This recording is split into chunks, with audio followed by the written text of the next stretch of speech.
Hey guys, this is Arjun Suri और आज की वीडियो में हम बात करेंगे यार कोई भी बाइनरी ट्री का एक इनऑर्डर ट्रेवर्सल हम उठाएंगे, ठीक है, और उसका nth नोड हम प्रिंट कराने की कोशिश करेंगे, ठीक है।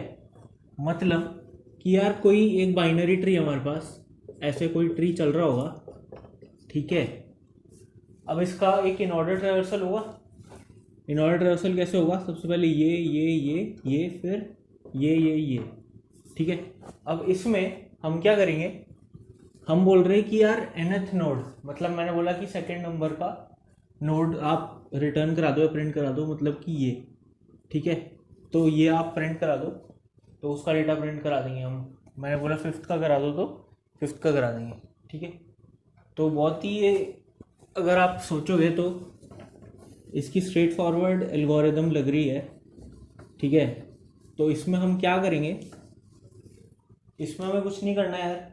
इन ऑर्डर ट्रेवर्सल हम चलाते रहेंगे और एक काउंटर लगा लेंगे, ठीक है। और वो काउंटर क्या करेगा, जो भी नोड्स ट्रेवर्स होते जाएंगे उनको काउंट करते रहेगा, और जैसे ही वो काउंट का नंबर n के बराबर हो रहा होगा तो हम क्या करेंगे, उसको प्रिंट करा देंगे, ठीक है। तो काफ़ी सिंपल सी एल्गोरिदम है इसकी। तो इसका अपन डायरेक्ट जल्दी से कोड लिख के देख लेते हैं और फिर ड्राई रन करके देख लेंगे तो चल रहा है कि नहीं, वो सब अपन देख लेंगे, ठीक है। तो सबसे पहले अगर अपन इसका कोड लिखें तो void in order फंक्शन का नाम लिख देंगे हम। इसमें क्या क्या जाएगा,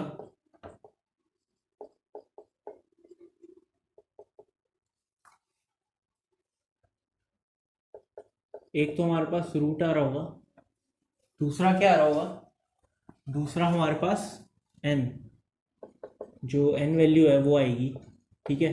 nth नोड रिटर्न करना है तो उसकी वैल्यू आएगी, ओके।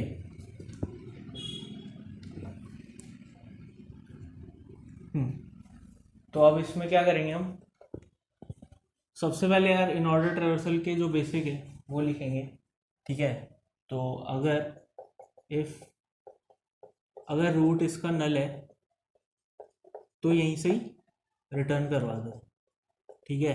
आगे जाने की कोई ज़रूरत ही नहीं है हमें, ओके। ये तो क्लियर है। इसके बाद क्या हुआ, इसके बाद अपन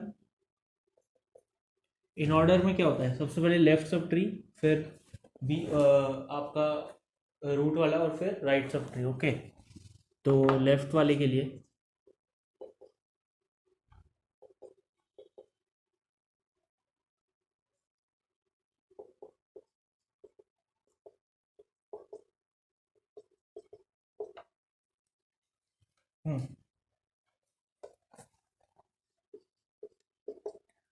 अब इससे पहले आप क्या कर सकते हो, इससे पहले आप काउंट को इनिशियलाइज कर सकते हो कहीं पे, ठीक है। तो जो हमारा काउंट वेरिएबल होगा, ठीक है, तो हम क्या कहेंगे कि यार वो वेरिएबल जो है ना, उसको हम एक ही बार इनिशियलाइज करना चाहते हैं। मतलब कि जैसे ही हमारा प्रोग्राम लोड होगा, ठीक है, तब वो एक बार इनिशियलाइज हो जाए और फिर काउंट यहाँ पे चलते रहे। तो या तो आप अगर यहाँ पे इस फंक्शन में इनिशियलाइज कराना चाहते हो वेरिएबल, ठीक है, तो नॉर्मली हम क्या कराते हैं, int count equal to zero, ठीक है। पर अब अगर आपने ये लिख दिया तो रिकर्शन में हर बार ये int count equal to zero traverse होगा, ठीक है। तो हर बार तो हम नहीं चाहते ना कि जो काउंट है वो ज़ीरो। तो या तो आप यहाँ पे स्टैटिक वेरिएबल इसको बना लो। तो स्टैटिक वेरिएबल क्या करेगा कि यार ये तभी लोड होगा जब आपका फंक्शन पहली बार, मतलब जो आपका पूरा कोड पहली बार लोड होगा, ठीक है। अगर क्लास में लिखा तो जब क्लास लोड होगी तो ये स्टैटिक वेरिएबल सारे लोड हो जाते हैं, ओके। मतलब कि उस टाइम पे काउंट ज़ीरो इनिशियलाइज हो जाएगा, और फिर उसके बाद जब अपन यहाँ पे काउंट प्लस प्लस करते रहेंगे, ठीक है, तो वो चेंज होता रहेगा, बार बार वो ज़ीरो नहीं होने वाला है। अभी क्लास वेरिएबल हो जाएगा। या फिर आप क्या कर सकते हो कि यार इसको आप ग्लोबल वेरिएबल बना दो, ठीक है। Int count equal to zero आप बाहर लिख दो फंक्शन के, और फिर यहाँ पे काउंट प्लस प्लस करते रहो, ओके। कैसे भी कर सकते हो। तो यहाँ पे अभी हम static int count equal to zero कर रहे हैं, वो कोई दिक्कत नहीं है, ठीक है। तो रूट का लेफ्ट हो जाएगा। उसके बाद फिर क्या होता है, उसके बाद जो भी हमें प्रोसेसिंग करनी है वो हम करेंगे, और फिर बाद में हम राइट सब ट्री को एक्सप्लोर करेंगे, ठीक है।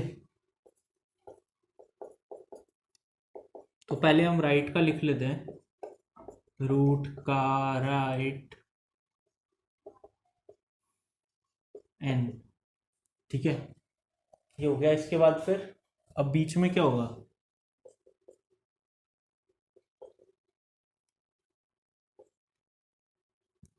अब बीच में आप क्या कर सकते हो कि जैसे ही कोई भी नोड ट्रेवर्स होगा तो काउंट प्लस प्लस कर दो, ठीक है। और फिर इसके बाद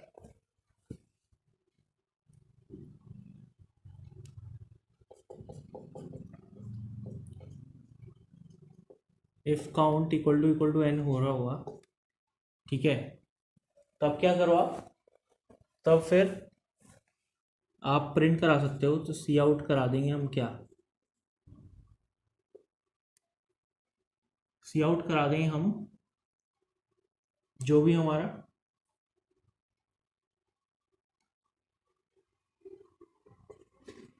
रूट का डेटा होने वाला है वो,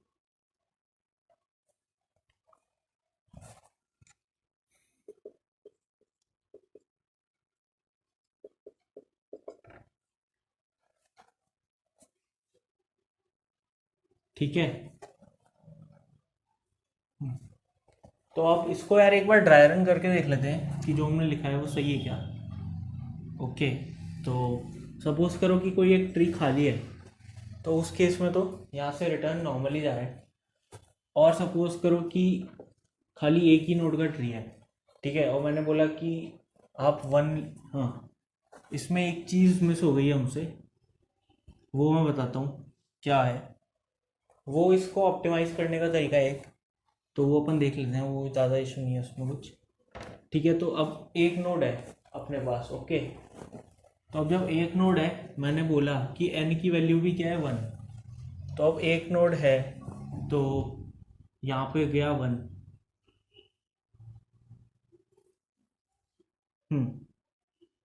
तो यहाँ पे जाएगा 1, ठीक है।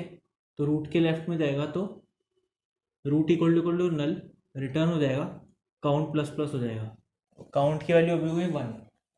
इफ n इक्वल टू 1, ठीक है, तो रूट का डेटा प्रिंट करा दो, मतलब जैसे यहाँ पे अगर 4 है उसका डेटा प्रिंट हो जाएगा और फिर रिटर्न कर जाएगा, ठीक है। अब इसमें यार हम अज्यूम कर रहे हैं कि जो n है ना, n जो है वो एक पॉजिटिव नंबर होगा।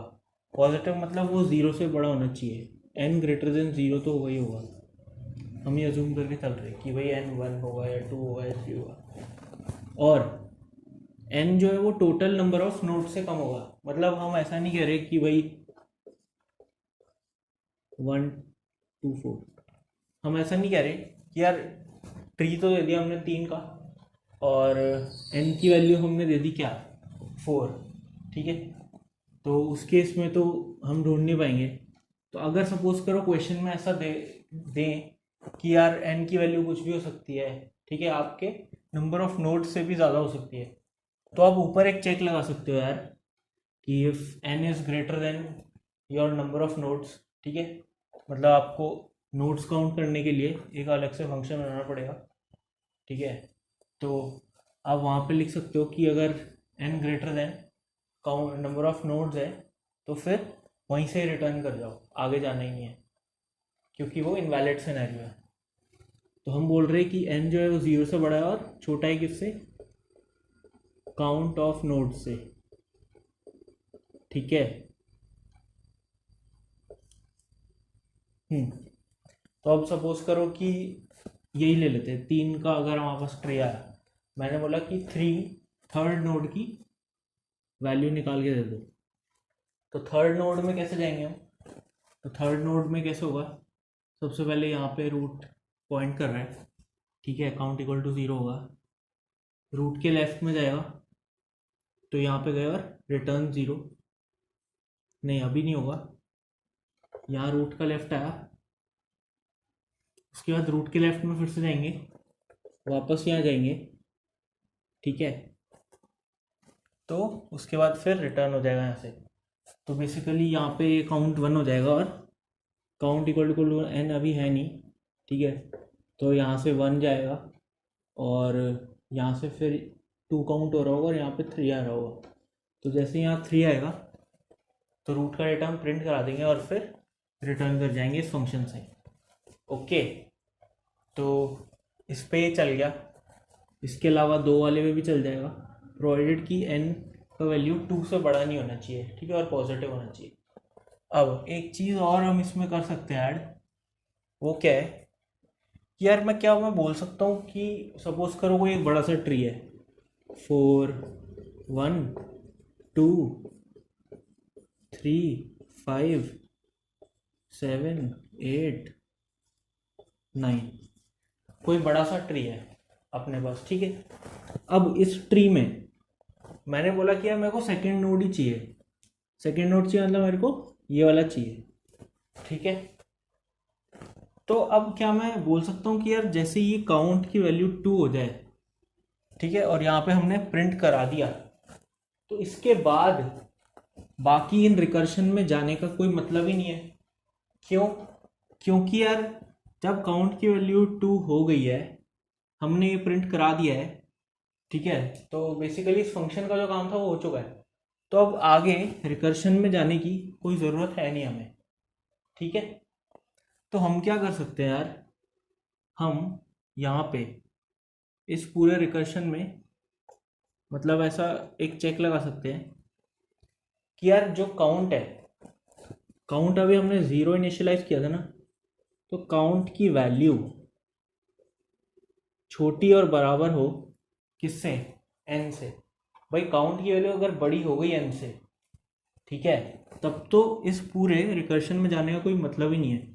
तो काउंट की value smaller than equal to n अगर है, ठीक है, और ये इफ के अंदर अगर अपन डाल दें, तब क्या होने वाला है? तब शुरू में तो जाएगी इसके अंदर वैल्यू, इफ ब्लॉक के अंदर वैल्यू, ठीक है, काउंट प्लस प्लस होते रहेगा। जैसे ही काउंट इक्वल टू n होगा, है ना, मतलब करके देख लेते हैं इसको, कोई इशू नहीं है। तो कोई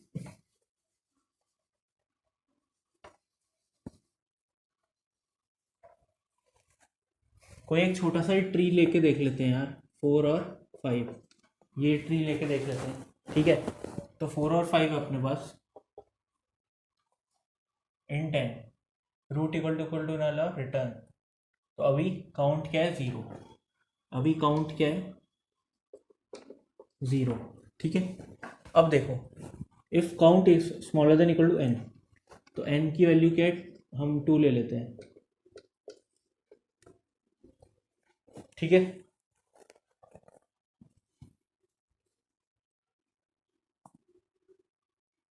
n की वैल्यू हम 2 ले लेते हैं। अब देखो, if count is smaller than equal to n, जी हाँ, count is smaller than equal to n, तो इसके अंदर जाएगा, रूट के लेफ्ट में जाएगा। रूट के लेफ्ट में गए मतलब इधर आ गए, रूट के लेफ्ट में गए और वापस यहाँ पे आए, फिर क्या है? फिर क्या रूट नल के बराबर है? नहीं है, तो अभी रिटर्न नहीं करेंगे और फिर देखेंगे कि क्या count smaller than equal to n है। जी हाँ है। फिर से रूट के लेफ्ट में गए, यहाँ आ गए, क्या रूट नल है? जी हाँ, रिटर्न करा, वापस हम यहाँ पे आ गए, ठीक है। अब क्या होगा? काउंट प्लस प्लस होगा, काउंट 1 हो गया। अब इधर आए, क्या count is equal to n, 1 equal to 2 false, तो ये तो नहीं चलेगा। रूट के राइट में गए, इधर आए, यहाँ पे क्या बोला? इधर गए, रूट इक्वल टू नल, जी हाँ है, रिटर्न किया। यहाँ से अब हम रिटर्न कर चुके हैं, ठीक है। लेफ्ट सब ट्री पूरा हो चुका है और अब हमें सेंटर वाला सब ट्री पे जाएंगे हम, ठीक है। तो फिर से क्या काउंट क्या होने वाला है? काउंट हो जाएगा क्या? 2। काउंट हो गया 2। क्या काउंट इक्वल टू n है? जी हाँ है। रूट का डेटा प्रिंट करा दो, मतलब 4 प्रिंट करा दो, और फिर मतलब आगे क्या करेंगे, रूट के राइट में जाएंगे, रूट के राइट में गए मतलब इधर है। तो अभी तो रूट का नल हो गया, रूट इक्वल टू नल है तो रिटर्न हो जाएगा। सपोज करो यहाँ पे एक 1 होता है ऐसे, ठीक है, तो इधर चले जाते हम, है ना, रूट के राइट में जाते, क्या रूट नल होता उस टाइम पे? नहीं होता। Count smaller than equal to n है अभी, ठीक है, तो अभी तो क्या है, अभी काउंट 2 है और यहाँ पे n भी 2 है।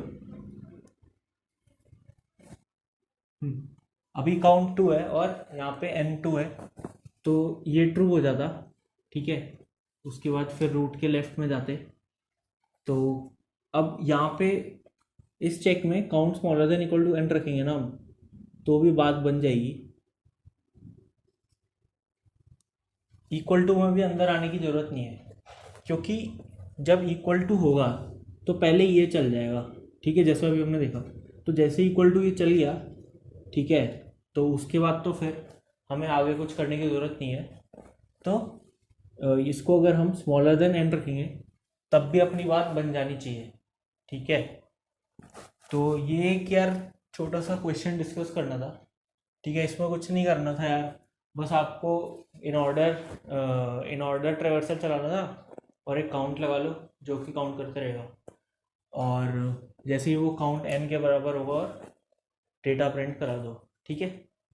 तो ये एक बेसिक सा क्वेश्चन था यार, होपफुली आपको कुछ समझ आया अच्छे से, ठीक है। तो आगे यार थोड़े ट्रिक है, हम एडवांस लेवल के क्वेश्चन धीरे धीरे हम थोड़े थोड़े मुश्किल करते जाएंगे, ठीक है। तो अगर आपको कोई भी डाउट वगैरह है तो आप पूछ सकते हो डिस्क्रिप्शन में, या फिर लिंक्डइन पे भी पूछ सकते हो, कोई इशू नहीं है। बाकी तब तक के लिए आपको बताइए क्या करना है।